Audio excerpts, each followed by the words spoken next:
Good morning everybody, welcome to rural Lincolnshire.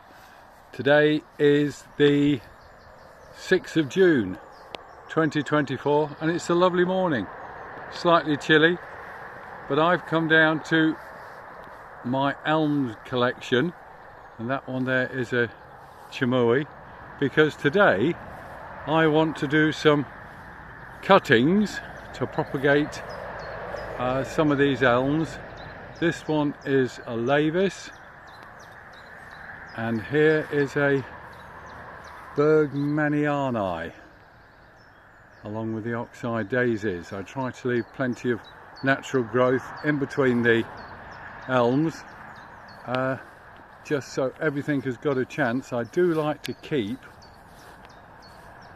the grass down at the base of the elm saplings, and you can see here I sprayed them off in spring, just with a little breed of Roundup round everywhere to kill the vegetation, and I cut around the trees as well, leaving some to carry on naturally.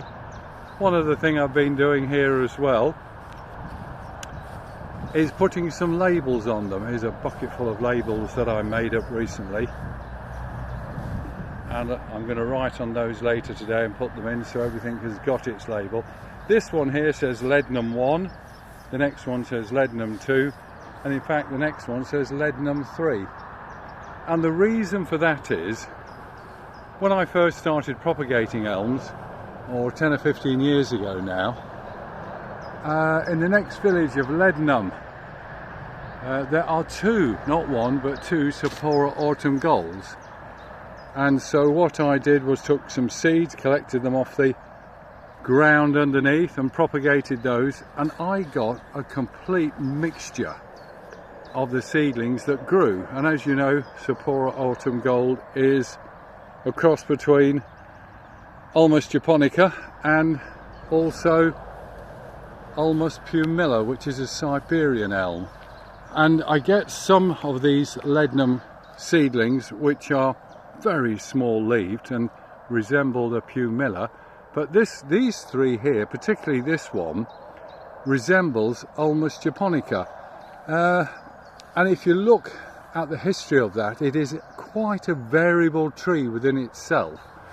So I do get a variation, a natural variation, but the cross makes them even more variable. But some of them I really do like, and there's no reason why I shouldn't take cuttings off this second one, which is labelled Leadenham 2, and see what happens in years to come, because I would expect it to have a good resistance to the pathogen Dutch Elm Disease.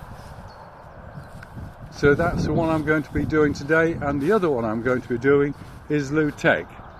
Through the middle of this site we've got the overhead power lines, and obviously I'm reluctant to plant anything of any size underneath there. So if I see any little yew saplings, I dig them up, put them on, and then eventually put them here. They will make nice trees, evergreen trees, in years to come down here. These are some of the very first elms that I planted. Some of them were donated by Matthew Ellis, very kind of him to do that, and I propagated these, and these again are growing well. I probably planted these out 5 or 6 years ago now, and they're all doing very well. Some of them will catch Dutch Elm Disease, even because they haven't got the pedigree, they will not survive, and I expect that. But some of them will, and they'll be the really interesting ones. Right, that's about it for this morning, just to show you what's happening down in Lincolnshire as well, because this land here is fairly tough land. It can grow good crops, but my goodness me, we just got no opportunity to get all of these fields in last autumn, and we didn't in the spring either, so I've got several hundred acres now with no crop in at all. Anyway, that's the joys of farming. Bye for now.